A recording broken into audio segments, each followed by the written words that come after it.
Paano mag-login ata sa ECNL?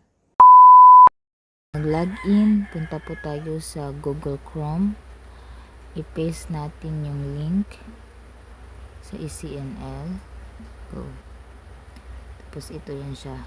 Ilagay po natin yung username. Close.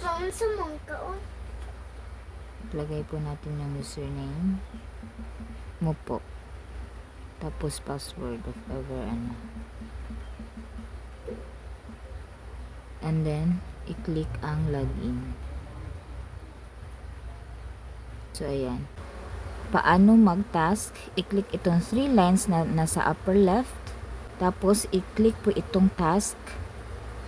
So, may 4 task po yan siya. So, example, yung gusto ko na task is animals.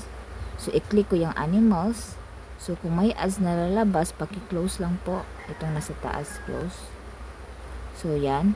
Tapos, scroll mo. Sa ibaba niyan, makita po yung task. At antayin natin siya. Paano mag-task? Ganito po yan. So, how many monkeys? Basahin po natin yung question. How many monkey are shown in the picture? So tatlo, 3 monkeys. Correct.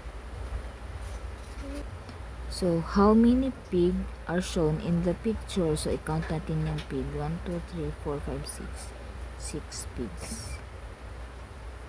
So, correct. Ganyan lang siya ka-easy. Kung mag-log out naman, i-click lang yung profile picture, tapos log out.